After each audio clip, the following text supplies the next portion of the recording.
a todos y todas. Hoy es un día muy especial por la noticia de público conocimiento y repercusión mundial, la partida de Diego Armando Maradona, seguramente un día que siempre recordaremos. Estamos aquí reunidos de manera virtual en la 7ª jornada del curso sobre turismo del vino y queremos decirle bienvenidos y bienvenidas. Nos encontramos aquí junto a la licenciada Romanela Paggi, que nos va a seguir capacitando sobre el turismo del vino. Les recordamos que cualquier duda o consulta que deseen realizar las pueden escribir en el chat y Romanela las irá respondiendo a medida que vaya avanzando su presentación. Damos comienzo a la capacitación, hoy bajo la consigna Comercialización de la experiencia enoturística del enodestino. Dicho esto, le damos la palabra a Romanela. Así que adelante, Romanela. Muchas gracias, Noelia. Bueno, para mí es un placer estar de paseo por Córdoba porque realmente me trae gratísimos recuerdos de mi infancia y, bueno, de mi vida de adulta también, pero es una provincia que realmente adoro. De verdad les agradezco esta invitación. Voy a empezar a compartir pantalla para comenzar con esta capacitación donde hoy vamos a hablar específicamente de la comercialización de los productos turísticos. Ustedes, bueno, han venido trabajando distintas aristas de lo que es el turismo del vino y hoy nos vamos a centrar específicamente en la comercialización. Pero antes de comenzar, quisiera compartir con ustedes algunos datos que, si bien quizás son datos duros, nos hablan de cómo son las tendencias y dónde tenemos oportunidades de negocio. Esta es una consulta que se hizo desde COVIAR, desde la Corporación Vitivinícola Argentina, en el mes de abril, finalizó a mediados de mayo y a finales de mayo se publicaron los resultados. Fue sobre una muestra de más de 1.300 consultas, exactamente 1.326, donde gran parte de esas consultas, un 67%, pertenecían a la región de Mendoza, o a la provincia de Mendoza, y es por ello entonces que se decidió desglosar los resultados. Entonces vamos a ver que por un lado tenemos los resultados de Mendoza y por el otro los que son el resto del país, donde por supuesto Córdoba contestó esta consulta con un número interesante de exponentes. A ver. Bien. Entonces, dentro del perfil de todas esas consultas, un 37% fueron hombres y un 62% mujeres. Es por ello que también vamos a ver luego el análisis que se hace de las respuestas que dieron las mujeres. Y el mayor rango etario estuvo entre los 19 y los 60 años. De 19 a 39 años contestaron un 47% y de 40 a 60 años un 46%.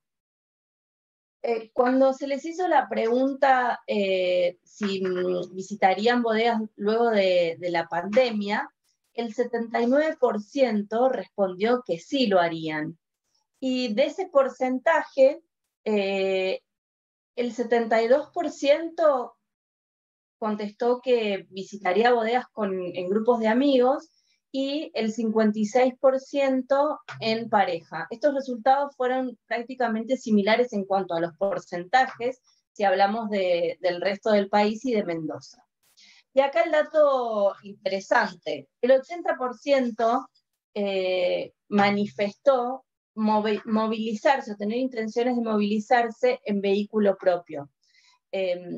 Quizá Córdoba es una provincia por su posición estratégica donde recibe mucho público en vehículo, pero hoy particularmente los posibles turistas están hablando de que este va a ser prácticamente por excelencia el medio de transporte elegido y ha sido una respuesta a lo largo de todo el país. En cuanto a los días y horarios de semana que visitarían o que estarían dispuestos a vivir estas experiencias en bodegas, el 69% respondió que lo haría los fines de semana. Y cuando vemos o analizamos las experiencias que están dispuestos a vivir dentro de la bodega, la gastronomía fue una de las más importantes, y dentro de lo que son las opciones gastronómicas, en general lo que vemos es que el turista está buscando diferentes alternativas dentro de lo que es la gastronomía. Fíjense que un 60% respondió que les interesaría vivir esta experiencia gastronómica con un menú a la carta, un 57% viviendo una experiencia gastronómica tipo picnic, y un 52% habló de que disfrutaría mucho un brunch o una picada. Con lo cual, esto nos da la pauta de que todas aquellas bodegas o espacios gastronómicos que se encuentren dentro de la ruta del vino deberían tener una extensión horaria que permita tener esta gran diversidad de experiencias gastronómicas. Ahora bien, cuando nos referimos a otro tipo de experiencias dentro de las bodegas, un 64% respondió que el vino combinado con la música es de las actividades recreativas y culturales que más estarían dispuestos a vivir dentro del espacio de los caminos del vino. Un 41% habló de clases de cocina, o sea, de vivir esta experiencia interactiva entre quien está a cargo del restaurante y poder de alguna forma ser partícipe de la experiencia. Y un 32% habló de un gran interés en combinar el vino con el arte en sus diversas fases, digamos.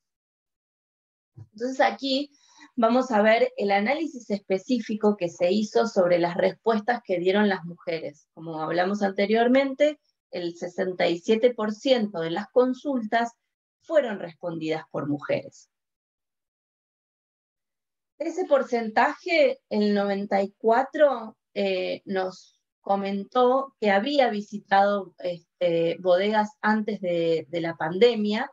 Y fíjense que en cuanto a los rangos que hablamos, casi podemos decir que un 90 y pico % han sido mujeres que van entre los 19 y los 60 años, es decir, que el espectro es bastante amplio.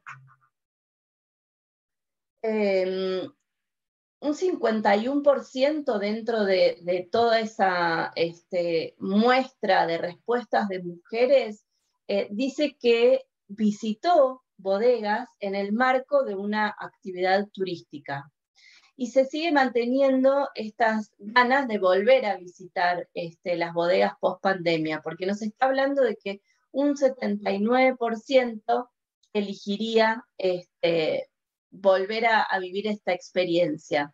Y fíjense acá, mantenemos el dato, el 78% dice que estaría dispuesta a vivir la experiencia, pero trasladándose en vehículos particulares. Y un 40% de esos lo haría o con amigas o en parejas. Sigue apareciendo la propuesta esta de combinar actividades de vino con música. En un 86% hablaron de que la forma de poder realizar reservas es utilizando el mail, a través del teléfono, el WhatsApp o alguna plataforma de reservas online, y que un 74% habla de que las reservas las confirma de forma directa. Aquí no debemos perder de vista que dentro de este análisis están incluidos todos los que fueron respuestas dentro de la provincia de Mendoza y lo que son las respuestas en general en el resto del país. Pero la mayoría, digamos, comparte esta idea de que haría reservas de forma directa, y estamos hablando siempre de público nacional y local, ¿no? Y fíjense este dato, el 66% dice que compran vinos en supermercados, en vinotecas, o que lo compran directo a las bodegas. Cuando analizamos específicamente el rango etario, las mujeres entre 40 y 60 años, que eran el 49% de esa muestra, hablaban de que preferían vivir estas experiencias en bodegas de lunes a jueves en un horario de 9:30 a 17:30, donde les interesa el tema de vivir las experiencias gastronómicas, pero con algo más relajado, algo como una picada combinada con un vino. Y en ese momento, estamos hablando que los resultados son del mes de mayo del 2020, estaban dispuestos a invertir entre 500 y 2.000 pesos. Habrá que hacer quizá una proyección ahora de estos valores. Y cuando analizamos el rango etario de mujeres entre 19 y 39 años, que constituían el 41% de las respuestas, fíjense que hablan de vivir las experiencias sábados, domingos y feriados. Y acá prefieren, hay una variedad, una mayor variedad en cuanto a las experiencias que eligen. Sobre todo hablan de experiencias al atardecer, como una degustación de vinos, gastronomía relajada combinada con picada o un picnic. En algunos casos también hablaron de un almuerzo, una tarde de té, combinar el vino dentro de la coctelería, o sea, lo que nos hace pensar en el happy hour y en la cena. Con lo cual acá se ve mucho más marcado esta necesidad de contar con experiencias que se desarrollen experiencias gastronómicas que se desarrollen a lo largo de todo el día. Y sin embargo acá lo que estarían dispuestos a invertir se reduce. Acá nos están hablando de entre 500 y 1.000 pesos por persona para vivir estas experiencias. Vuelvo a hacer la aclaración de que estos son datos que se obtuvieron en el mes de mayo 2020. Y aquí el dato interesante de que todas ellas contestaron que estarían interesadas en recibir un certificado como embajador, como anfitrión del turismo del vino en su localidad. Otros datos que también han sido muy interesantes y que ya son de agosto del 2020 es el informe sobre consumo que realizó el estudio Singerman-Macon, donde si bien la muestra ha sido menor, porque nos habla de 655 casos, fue una consulta similar al que realizó la COVIAR. Y acá nos habla, hay datos súper interesantes que nos van a marcar, digamos, cuál es la tendencia de consumo para los próximos meses. Fíjense que casi el 50% de los encuestados habla de que sus ingresos se encontraron disminuidos, mientras que solo 2 de cada 5 lograron mantener esos ingresos estables, digamos. Pero aquí el dato interesante de que prácticamente el 43% está dispuesto a invertir sus ahorros para financiar este consumo. Estamos hablando que 2 de cada 5 consultados están dispuestos a realizar esto. Y fíjense que acá viajes y turismo sigue siendo el prioritario, o sea, ¿en qué gastarían? ¿En qué bienes de consumo gastarían esos ahorros? El ítem de viajes y cultura sigue siendo el más importante, sigue teniendo la prioridad. Cuando se consultó sobre estos deseos de viajar, en el mes de agosto contestaron el 54% que desea poder viajar una vez que, digamos, podamos avanzar en todo esto, que se levante la cuarentena. Y esta cifra siguió aumentando, porque el estudio Singerman-Macon hizo la misma encuesta en el mes de junio, donde por supuesto los deseos de viajar eran altos, pero ya en el mes de agosto habían aumentado considerablemente. Y estimo que si tuviésemos la posibilidad de repetirlo en los próximos días, probablemente siga aumentando este deseo. Pero acá hay un dato que debemos tener muy en cuenta y que es no menor, es que un 34% respondió que aún sigue teniendo miedo a viajar por el contagio, es decir, el contagio sigue siendo una amenaza para la actividad turística. En cuanto a en qué momento realizarían este viaje, prácticamente el 60% respondió que estarían viajando en el 2021, es decir, el año próximo. Y un 51,3% busca que el destino pueda garantizar la seguridad sanitaria. Es decir, que si nosotros tenemos la posibilidad de ofrecer un destino donde realmente esté garantizada el cuidado, el cumplimiento de los protocolos y además logramos productos que estén acorde a estos bolsillos flacos que hoy tienen los argentinos, probablemente sea un destino exitoso en los próximos meses. Se sigue manteniendo esta idea de viajar en familia o en pareja. Acá ya hablan de familia o pareja, no tanto de amigos.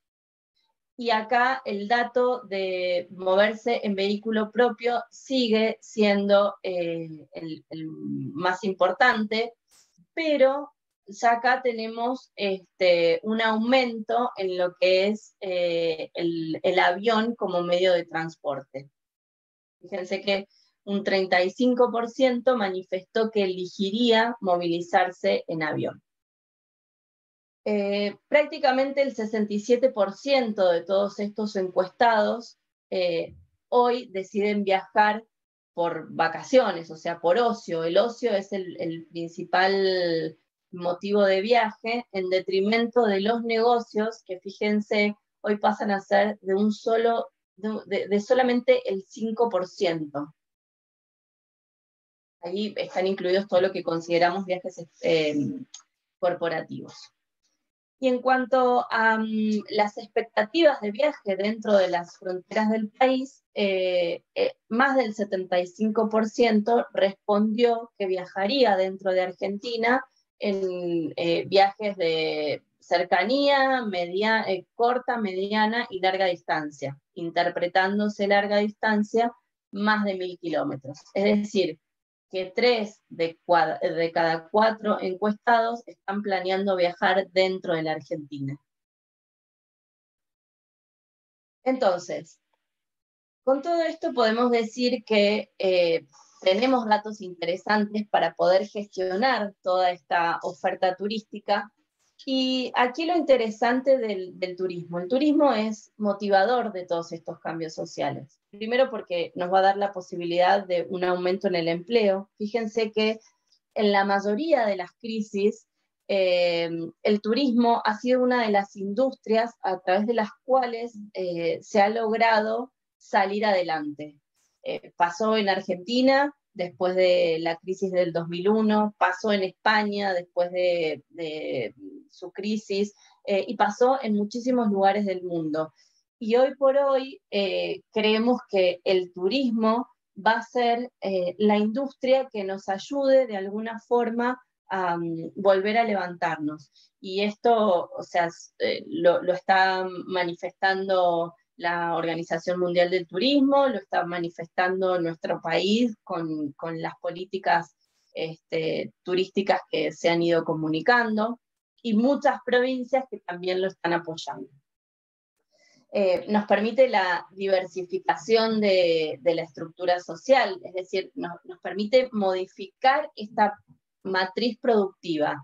Si de repente tenemos gente que solamente realizaba trabajos de campo, hoy ven, o agrarios, o agrícolas, ganaderos, hoy ven en el turismo una posibilidad también para poder diversificar sus ingresos. No quiere decir que deje ese trabajo que hizo durante toda la vida, sino que está encontrando en el turismo una nueva posibilidad de ingresos económicos. Por supuesto, la educación, el aumento de la educación y los ingresos vienen de la mano del turismo, porque lo que nos va a exigir cuando nosotros deseamos abrirnos al turismo es que nos capacitemos, como están haciendo ustedes ahora. la promoción social, la modernización de las familias, es decir, muchas familias a través del turismo acceden a cosas que no tenían posibilidad de hacerlo con el trabajo habitual que tenían. El desarrollo de actitudes de tolerancia, esto es importante porque se debe trabajar mucho con cada una de las sociedades anfitrionas sobre este interés en recibir y en cuidar al turista. Y eso es prácticamente una convivencia, donde se tienen que ceder de ambas partes para poder llegar a un acuerdo y que la convivencia en esa sociedad, turistas y locales, se produzca de la mejor manera.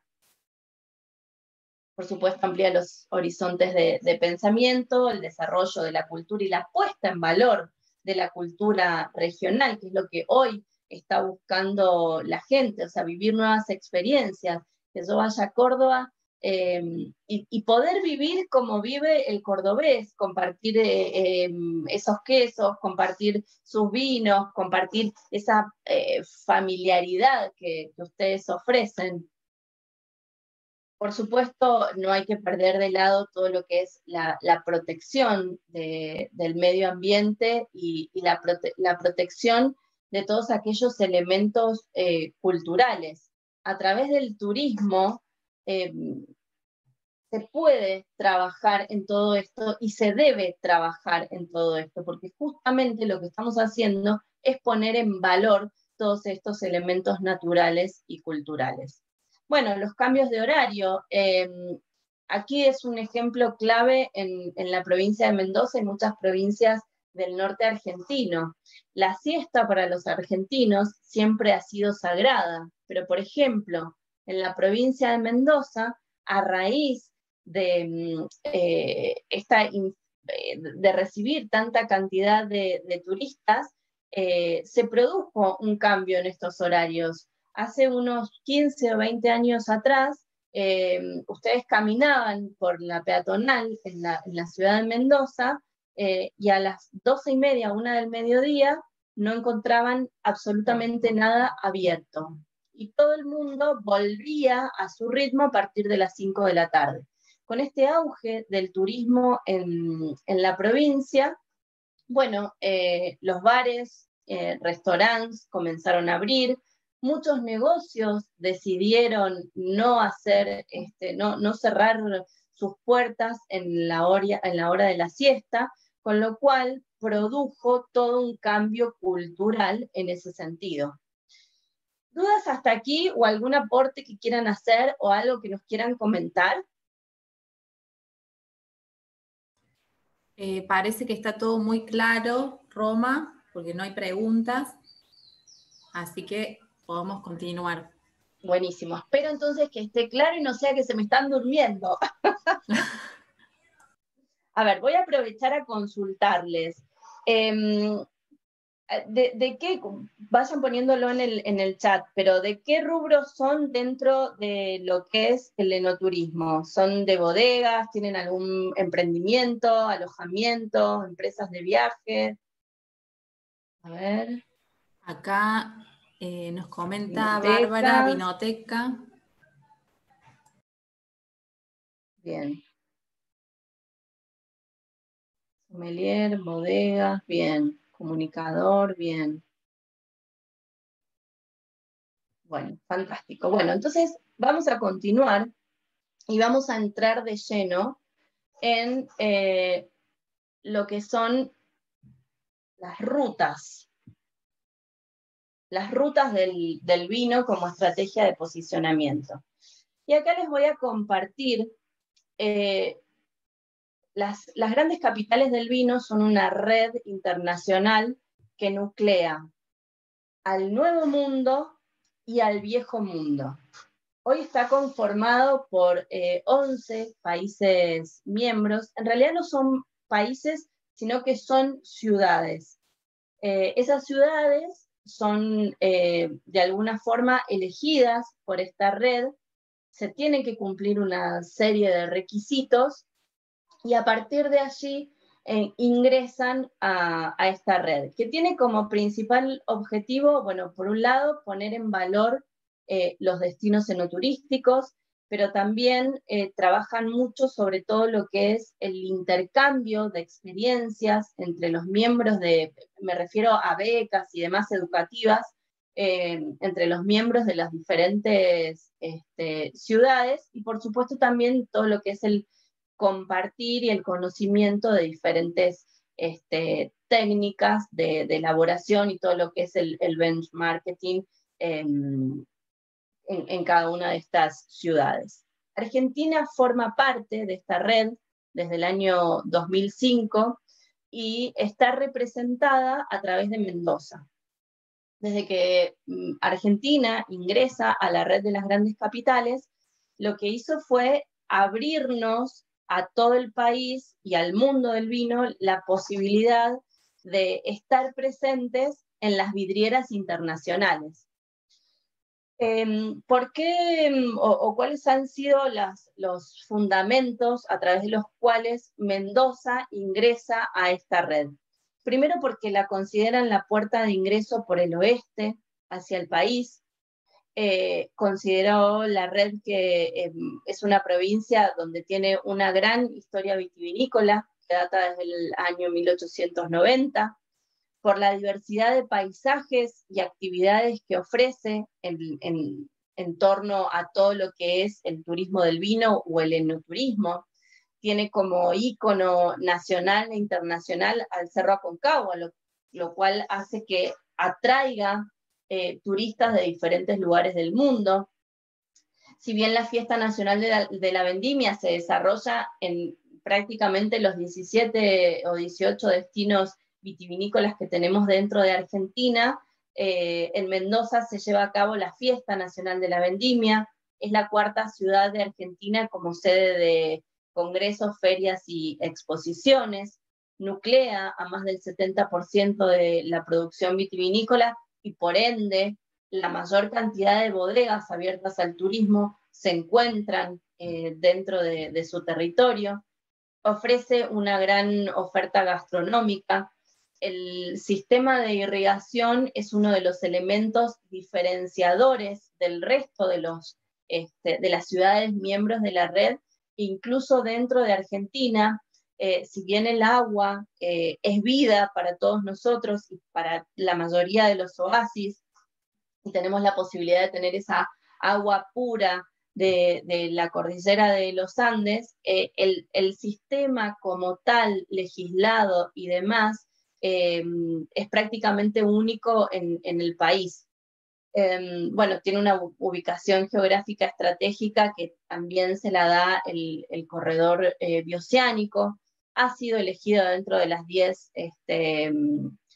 mejores destinos dentro de lo que es National Geographic. Presenta un desarrollo económico, cultural y turístico interesante y además es un importante polo educativo en todo lo que es el oeste de Argentina. Y aquí, o sea, si bien ingresa Mendoza como ciudad de Mendoza, las 5 subregiones vitivinícolas de las cuales Wines of Argentina habla, forman parte de esta red. Es decir, que si bien Mendoza forma parte de la red, creo que es importante para que Argentina en general se sume a esta bandera y que pueda posicionar lo que es el turismo del vino o el enoturismo a nivel internacional. Si lo hablamos de forma coloquial, es una gran chapa que tiene nuestro país para posicionar el turismo del vino a nivel internacional. Y lo que quiero compartir con ustedes es este concepto de corredor turístico. Ustedes a lo largo de la capacitación habrán visto que por un lado tenemos que crear la oferta desde el prestador, desde la bodega, desde el emprendedor enoturístico, pero necesitamos que luego toda esa oferta se integre y de esa forma poder comercializar lo que son los programas, circuitos o paquetes turísticos. Para poder integrar toda esa oferta, hablamos de corredores turísticos.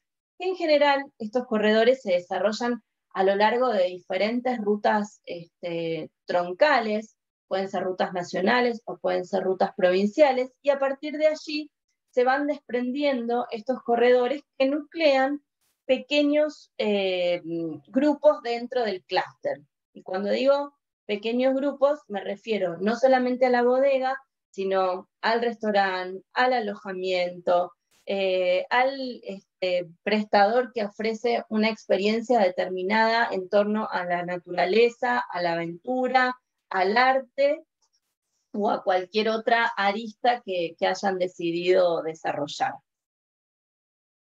Y vamos a ver algunos ejemplos de todo esto, primero arrancando por un país vecino que es en Brasil, se llama Caminhos da Pedra, y lo traigo a la mesa porque considero que ha sido muy interesante cómo resolvieron y plasmaron este tema de los corredores turísticos.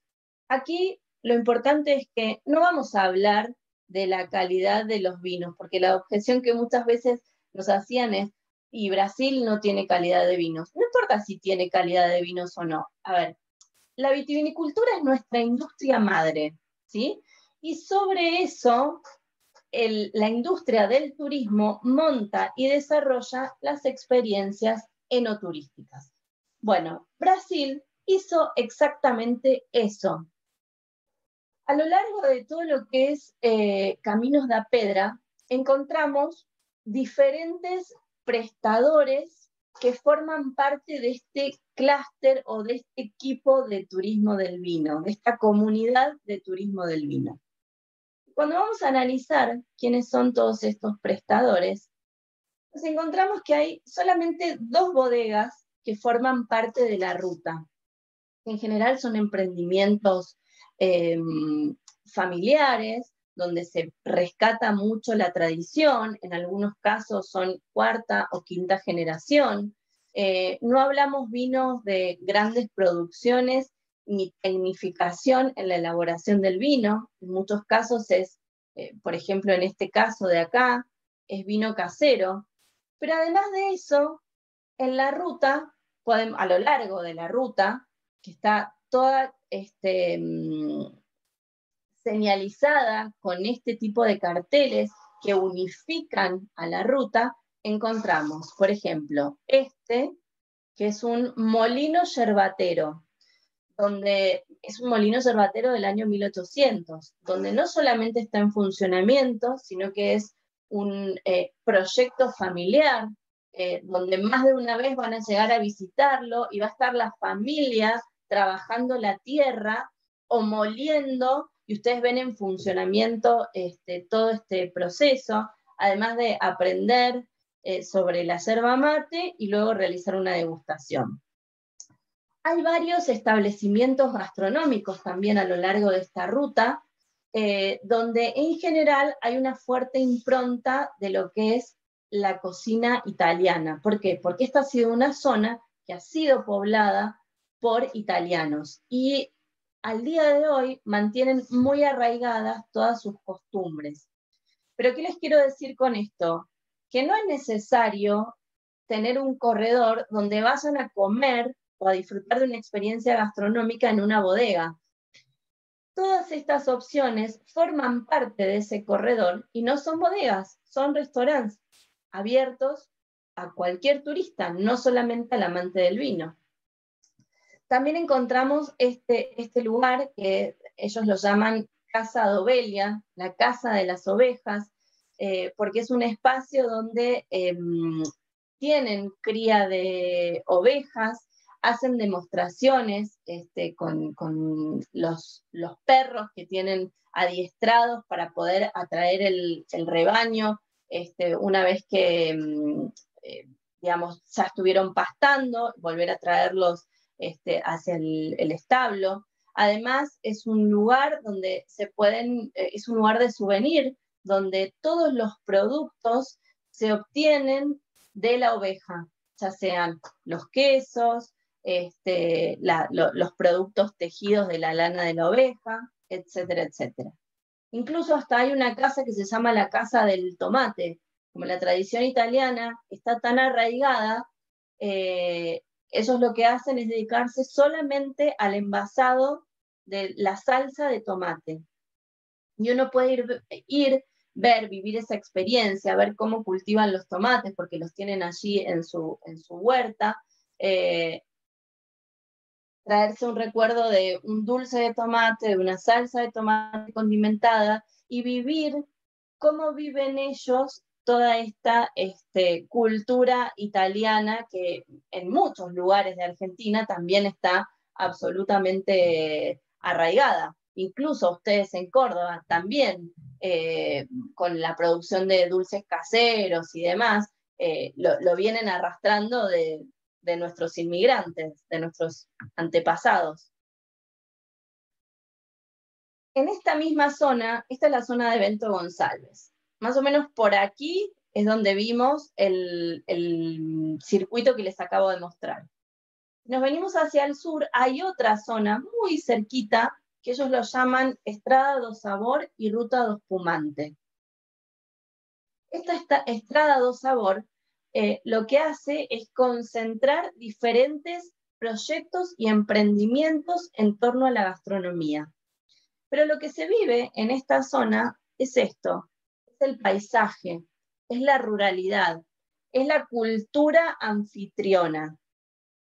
Por supuesto que se visitan también pequeños establecimientos productores de espumante, y fíjense que la única bodega de nombre reconocido internacionalmente que hay a lo largo de esta ruta es Chandon, que no necesariamente cuando el enoturista va a visitar la región pasa por Chandon.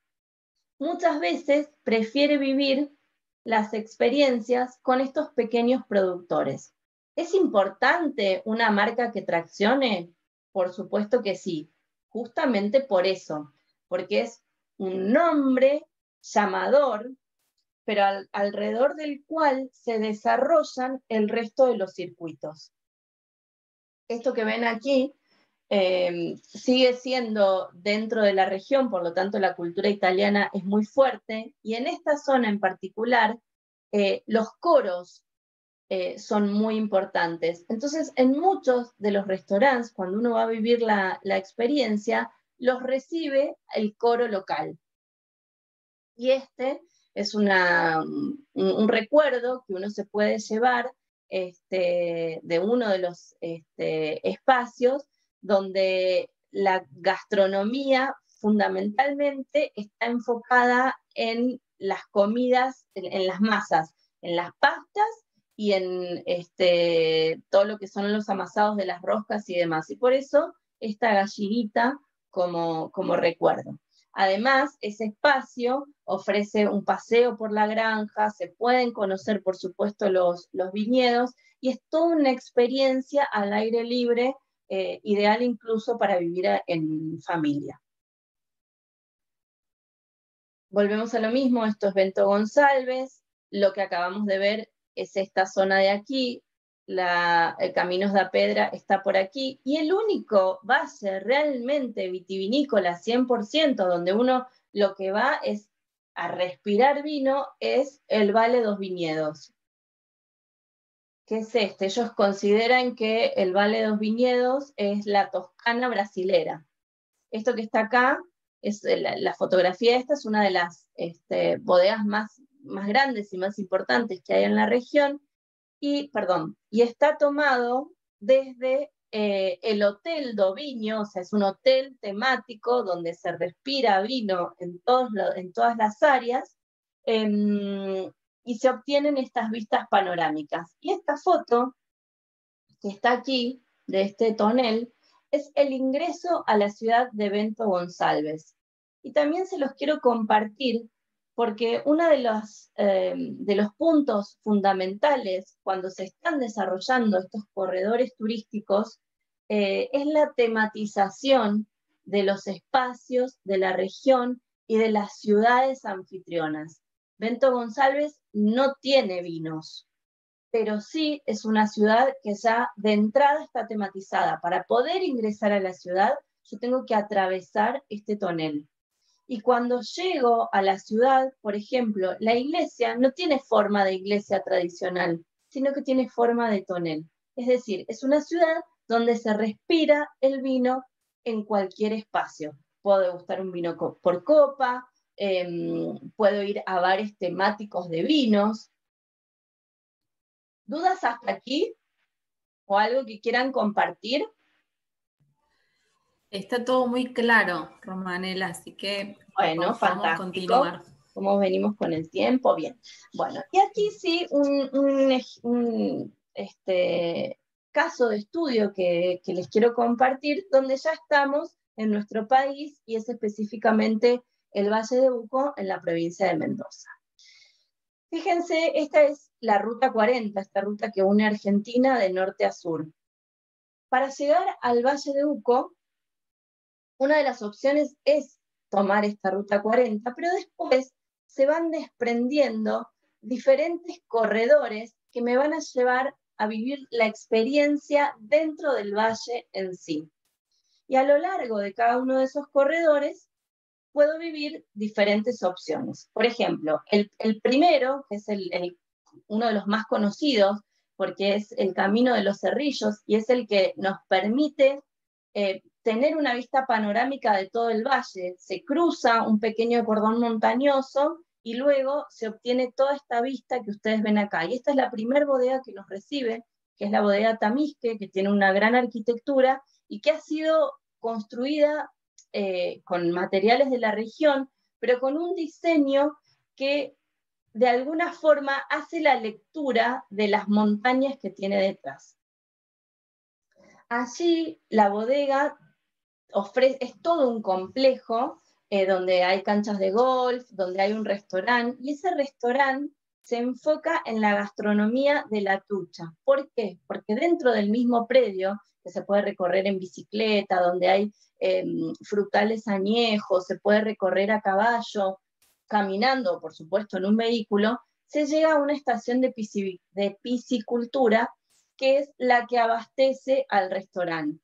Y en el restaurante, que no está dentro de la bodega, o sea, sino que es una unidad de negocios aparte, por supuesto se hace para el que quiera un maridaje de los vinos con la trucha en sus diferentes cocciones. Si no, es un restaurante donde se puede comer a la carta sin ningún inconveniente. Pero además de esto, que es un icono, también tenemos diferentes propuestas.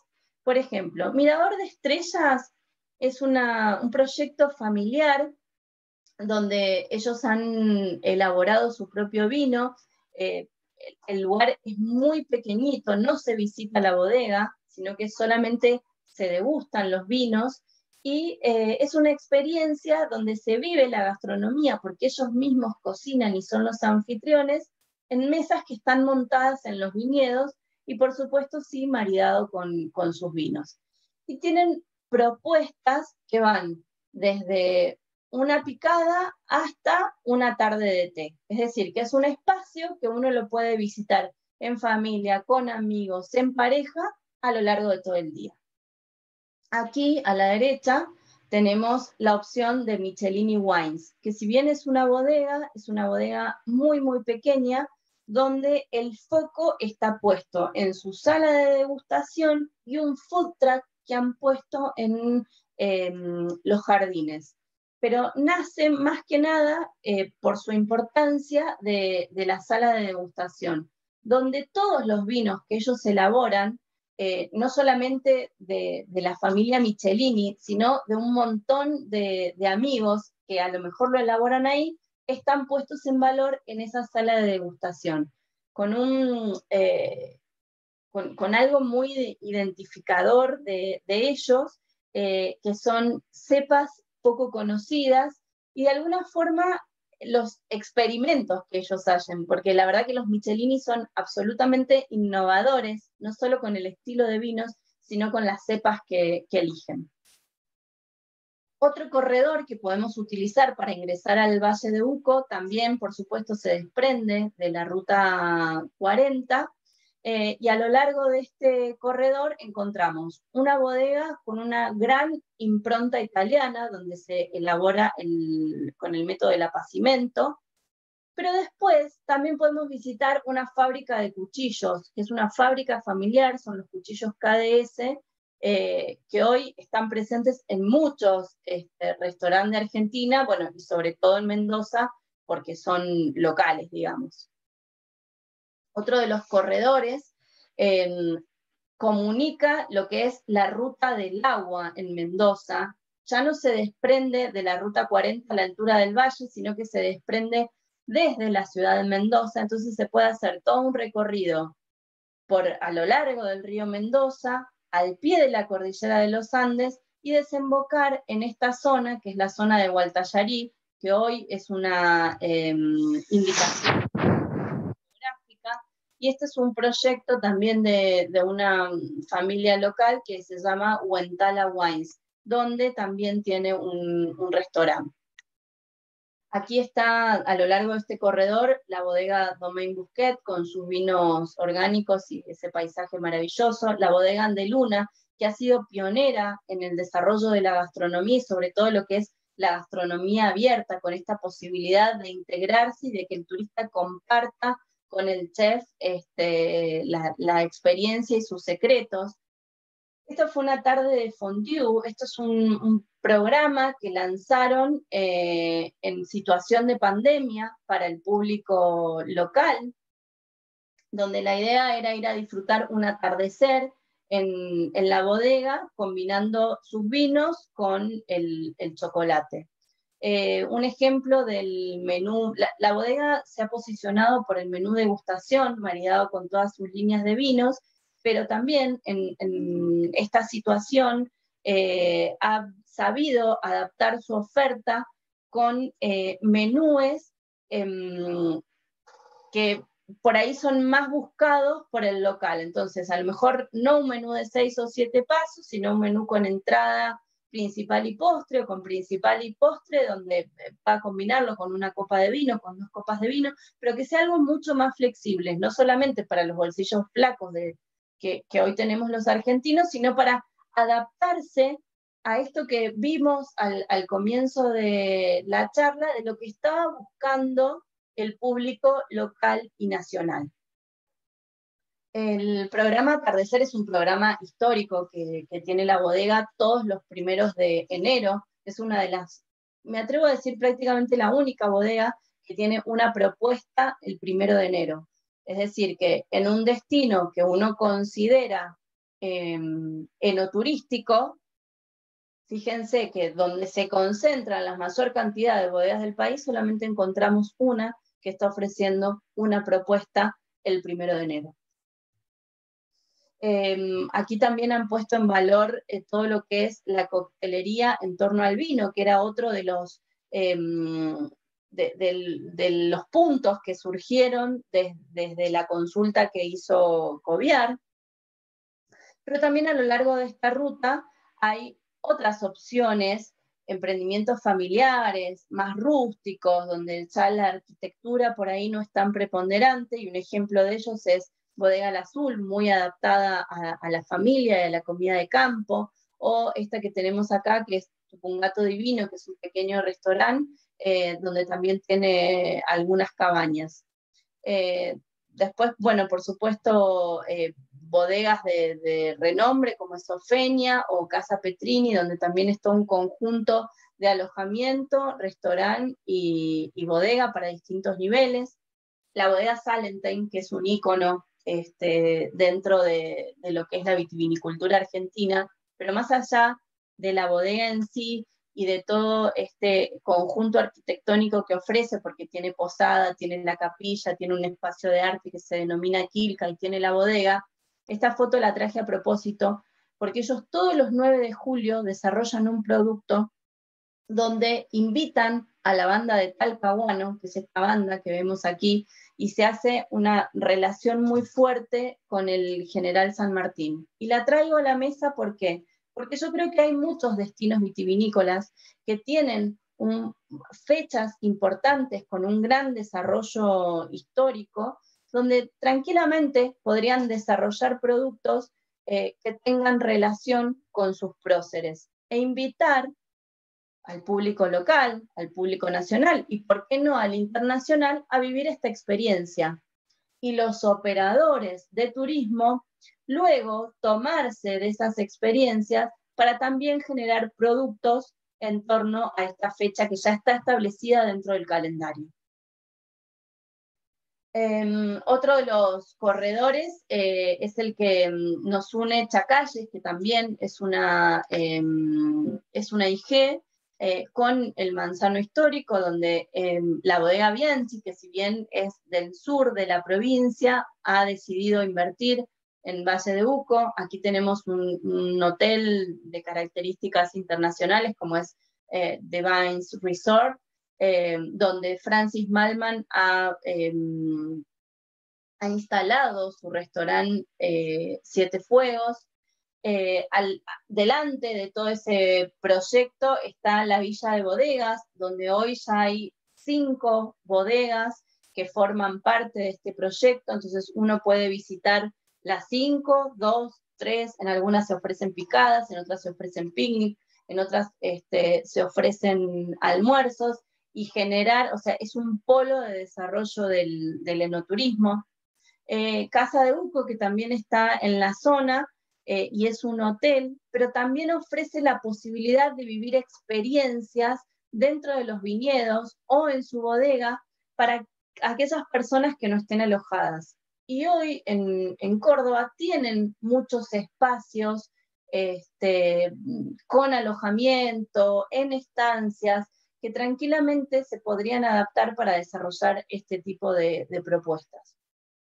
Y aquí una historia dentro de este corredor que para mí es maravillosa y que creo que historias como estas hay en todos los corredores enoturísticos y los destinos enoturísticos de Argentina. Ella es Miriam Chávez, fue una trabajadora golondrina que llegó al Valle de Uco hace muchos años, y cuando, allá por el año 2000, 2003, la bodega Au Fournier, que hoy ya cambió su nombre, tuvo un evento, necesitó personal de limpieza, y Miriam se postuló. Comenzó a trabajar en ese evento, la siguieron llamando para otros eventos.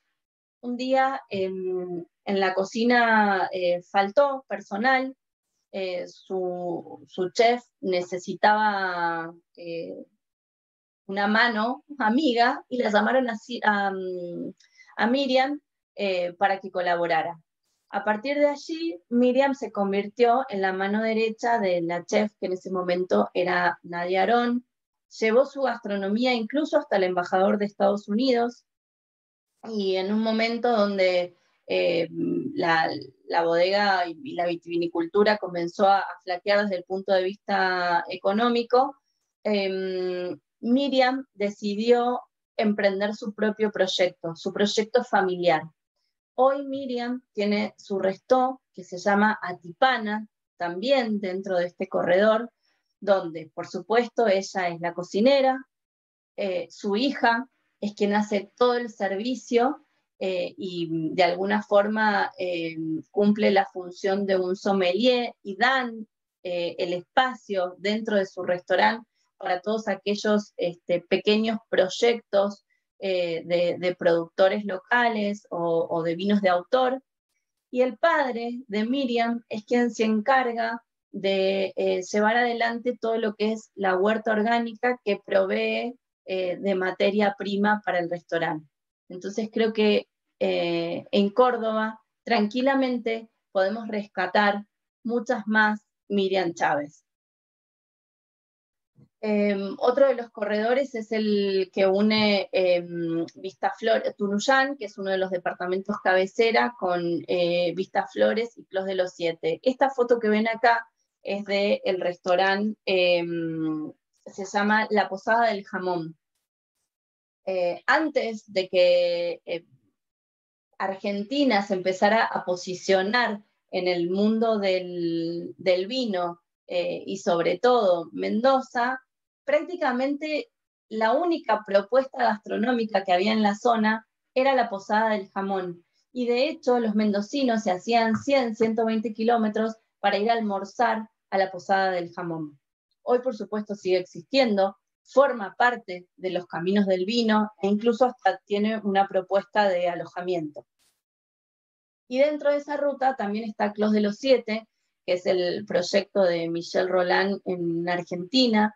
Es un predio que comenzó con 7 inversores franceses, de los cuales 5 hoy han construido sus bodegas. La primera que se construyó fue en Monteviejo, la que vemos aquí es Cuvelier des Andes, aquí atrás está Diamandes, Flecha de los Andes, y esta chiquitita que se ve acá es la bodega Roland, la bodega que Michel Roland tiene en el Valle Duco.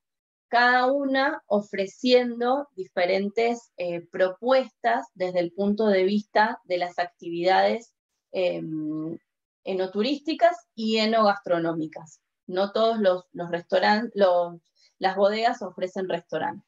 Y Monteviejo es una de las íconos, no solamente porque fue la primera, sino porque allí se lleva a cabo el Wine Rock.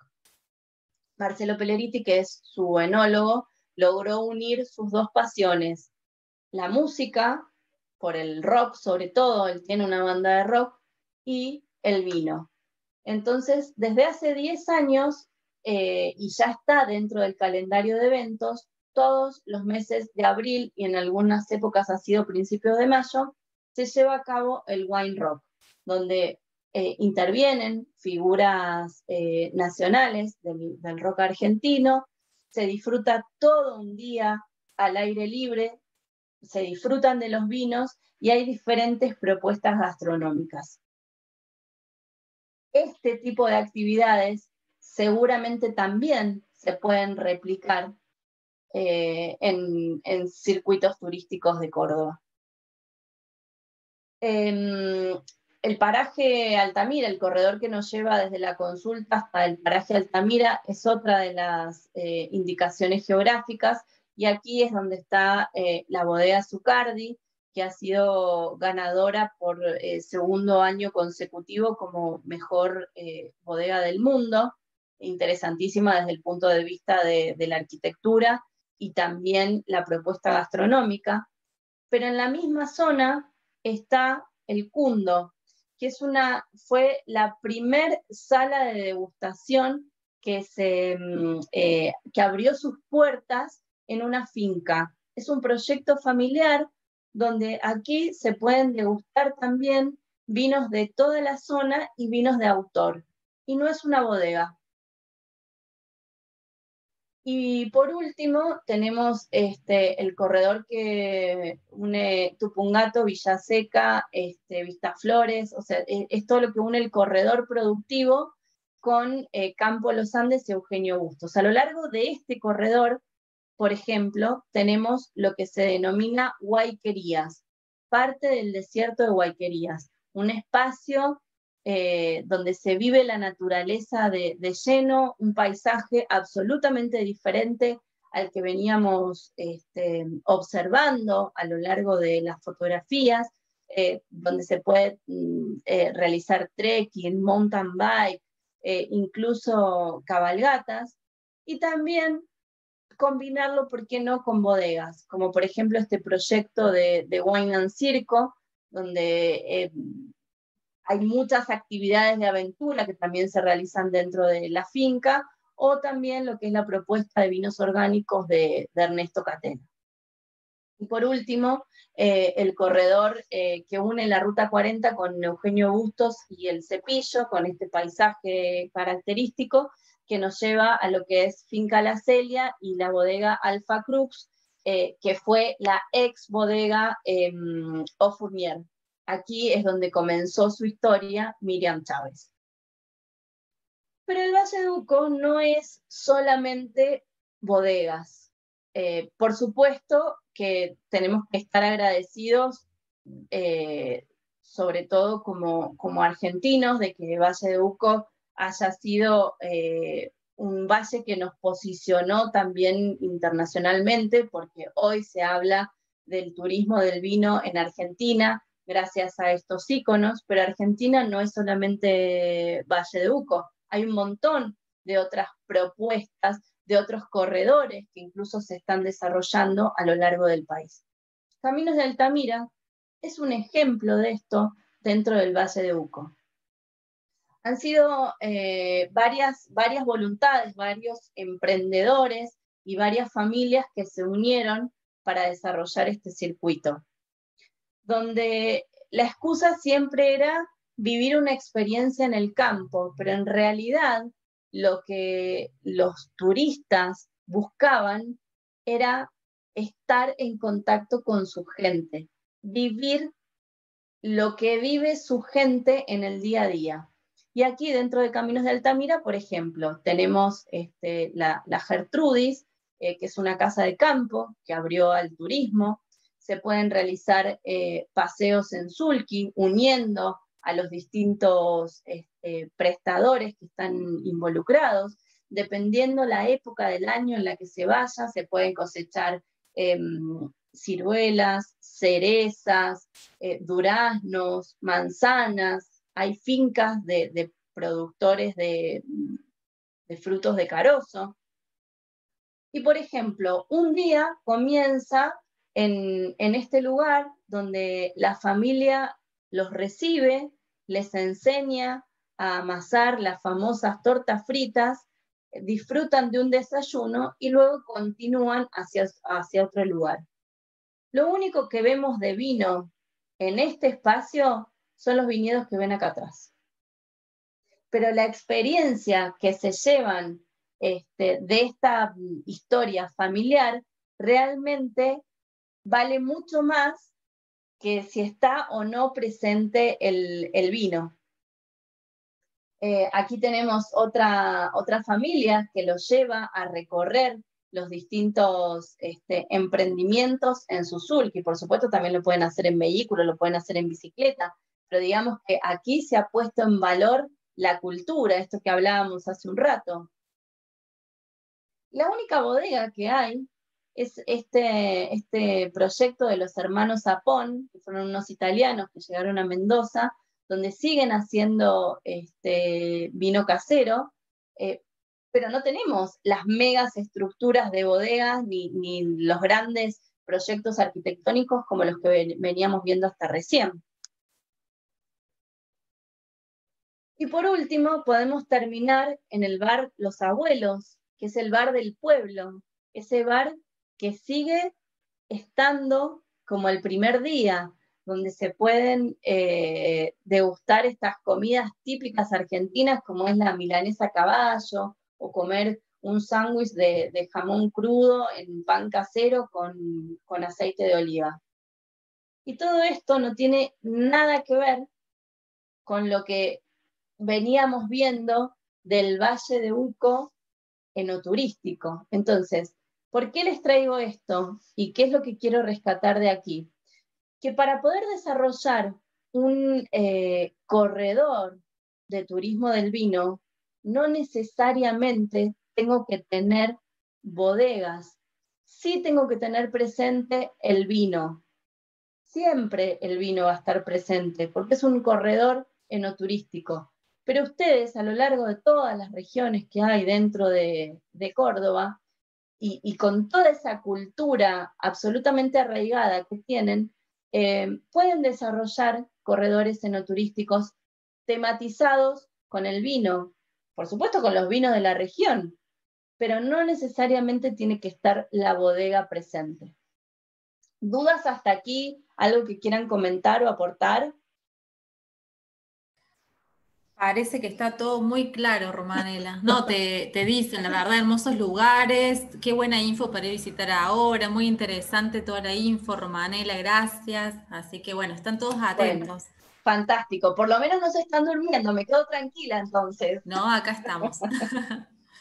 Bueno, continuamos entonces.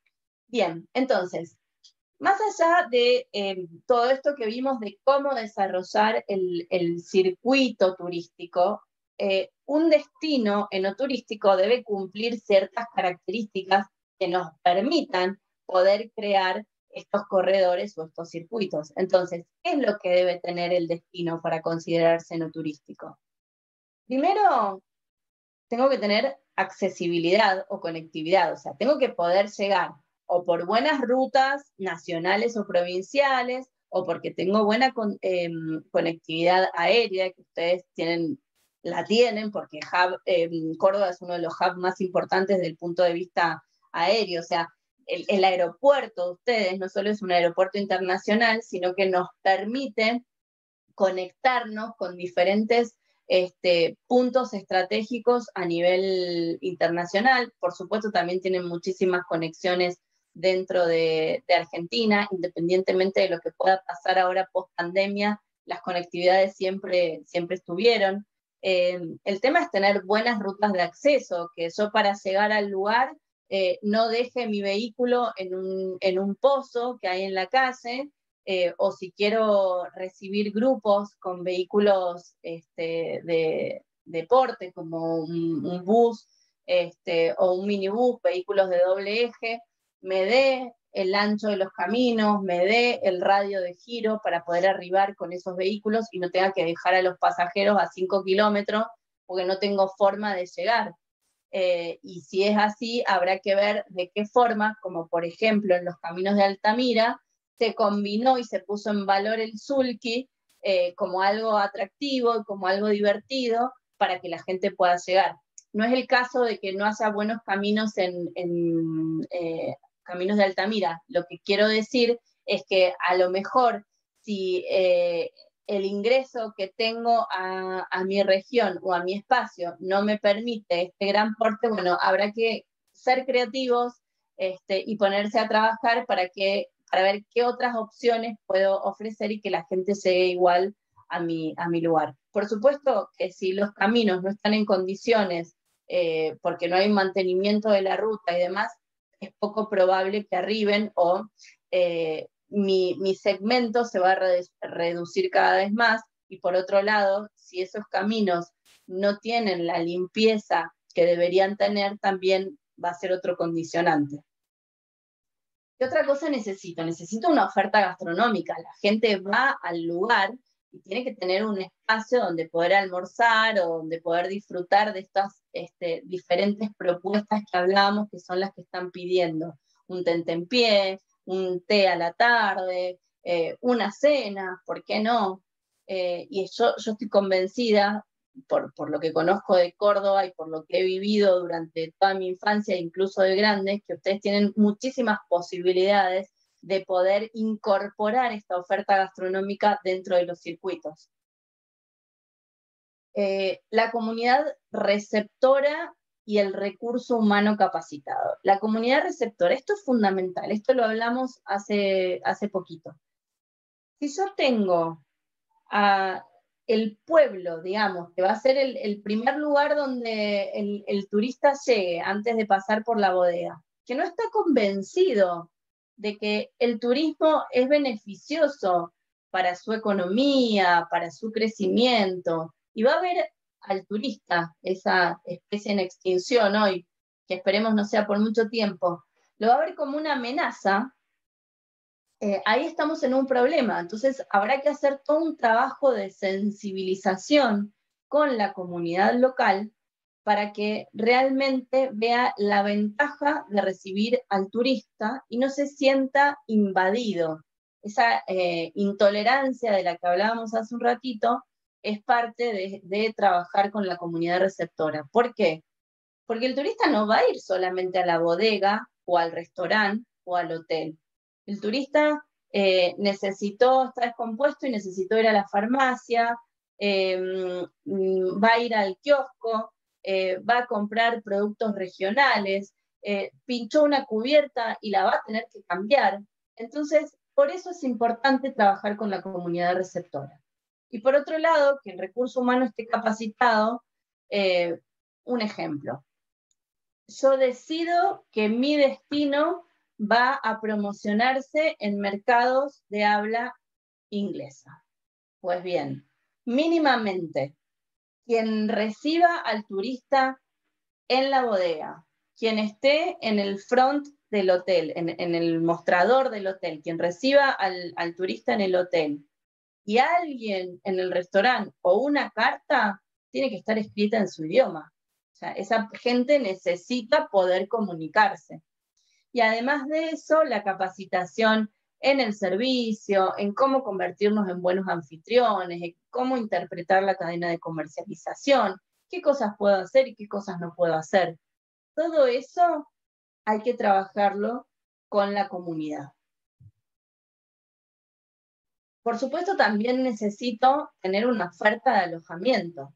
La gente, o sea, si yo no ofrezco alojamiento, lo que me va a pasar es que en mi región solamente vengan por el día. Y yo lo que quiero es tratar de retener a ese turista la mayor cantidad de tiempo, porque esos son ingresos para la comunidad. Ahora, si no tengo dónde se pueda alojar, es muy difícil poder generarlo. Y ustedes en Córdoba también tienen muchísimo. De hecho, hasta los tienen publicitados con este proyecto 360 dentro de lo que son los caminos del vino, y tienen lugares divinos. Y además de esos lugares divinos, seguramente tienen oferta para otro tipo de público. Tendrán oferta para el que llega con su mochila y desea un hostel, o para el que quiere algo mucho más relajado y de otro nivel, como son las estancias, que sé que las tienen, o hasta los hoteles de cadena.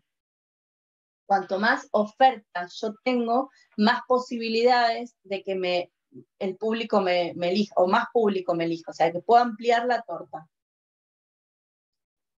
Poner en valor los elementos culturales, esto que venimos hablando. Ustedes tienen todo lo que es Carolla, lo que es Tras la Sierra. Cada uno de los valles de ustedes tiene una identidad propia, que es la que tienen que poner en valor, la que tienen que rescatar y la que tienen que comunicar. Y por supuesto los elementos naturales, que hoy son el principal factor de elección de los turistas. Ahora, mi destino, ¿se puede visitar durante todo el año o tiene una estacionalidad? Es decir, lo puedo visitar en primavera, lo puedo visitar en otoño, lo puedo visitar en invierno, lo puedo visitar en verano, o de repente en invierno los caminos quedan cerrados porque nevó, porque no se puede transitar, porque hay inundaciones, no sé, por lo que fuere. Eso lo tenemos que analizar. Y cuantas más propuestas hagamos a lo largo de todo el año, más vamos a paliar esa estacionalidad. Por ejemplo, Carlos Paz. Carlos Paz es un destino que explota en el verano, quizá a partir de septiembre, octubre, con el turismo educativo, y el resto de los meses por ahí es más complejo. Bueno, ¿de qué forma yo puedo utilizar esa ciudad cabecera y desarrollar propuestas dentro de Punilla a través del turismo del vino y a lo largo de todo el año? Son ideas, hay que ponerse a trabajar en esto. ¿Qué hay que rescatar de todo lo que venimos hablando? Primero, que todo esto que estuvimos viendo es para hacer benchmarking, o sea, es para ver qué de todo esto yo puedo tomar y aplicar en mi circuito, en mi región, en mi destino. Porque cada uno de estos destinos, cada sociedad tiene que tener un modelo de desarrollo propio, porque hay que poner en valor esta identidad. Y cada ciudad, cada pueblo, cada región tiene una identidad propia, aunque pensemos que no. Entonces, habrá que sentarse y ver cuál es esa identidad para ponerla en valor. Entonces, ¿qué es la identidad? Es justamente este conjunto de rasgos que hacen que sean únicos y exclusivos de una comunidad, de una colectividad. Y que yo sepa que cuando me hablan de Villa General Belgrano, ya sé de qué me están hablando. Y cuando hablan de Colonia Carolla, ya sé de qué me están hablando. Y además, es importante que toda la comunidad sea consciente de esta identidad para que la pueda transmitir. O sea, como decimos en Argentina, que se pongan la camiseta, estén orgullosos de pertenecer a ese espacio y que se conviertan en agentes de comunicación y, por supuesto, también en anfitriones. Y para eso hay que involucrar a todos los sectores de la comunidad, a todos los sectores de la sociedad, no solamente a las bodegas o a los emprendedores o a los hoteleros. Todos forman parte de este clúster. El clúster enoturístico tiene un objetivo específico, pero el resto de la comunidad, el kiosquero, el farmacéutico, el taxista, también son parte de esa comunidad y tienen que estar involucrados y tienen que estar sensibilizados para que realmente sean una verdadera comunidad anfitriona. Y sobre todas las cosas, ponerse a trabajar y poner en valor en contar las historias, esto del storytelling, esta historia de Miriam. ¿Qué tienen ustedes para mostrar? ¿Cuál es la historia que los identifica? Cada uno de esos proyectos, ¿cómo se diferencia del otro? ¿Cuál es la historia? ¿Cómo la van a contar? Eso es lo más importante. Muchísimas gracias. Y ahora sí, no sé si quieren abrir micrófonos, si hay dudas, si están despiertos todavía. Todo muy claro, Romanela, no hay preguntas, hay felicitaciones, aplausos, agradecimientos. Bueno, nosotros queríamos decirte gracias, Romanela, por habernos brindado tus conocimientos. El presidente de la Agencia de Córdoba de Turismo y las autoridades de la Cámara te agradecen por esta capacitación y envían sus saludos. A todos los participantes les recordamos que los videos y el material de presentación de esta capacitación será cargado y lo podrán ver en la web de formación de la agencia, formacion.cordoba.tour.ar, y también les recordamos el mail de consultas y sugerencias, vinos@cordoba.tour.ar. Y los esperamos el lunes de la semana que viene, el lunes 30 de noviembre, para la 8ª y última jornada de este curso sobre turismo del vino. Que tengan una linda tarde. Muchísimas gracias, un placer.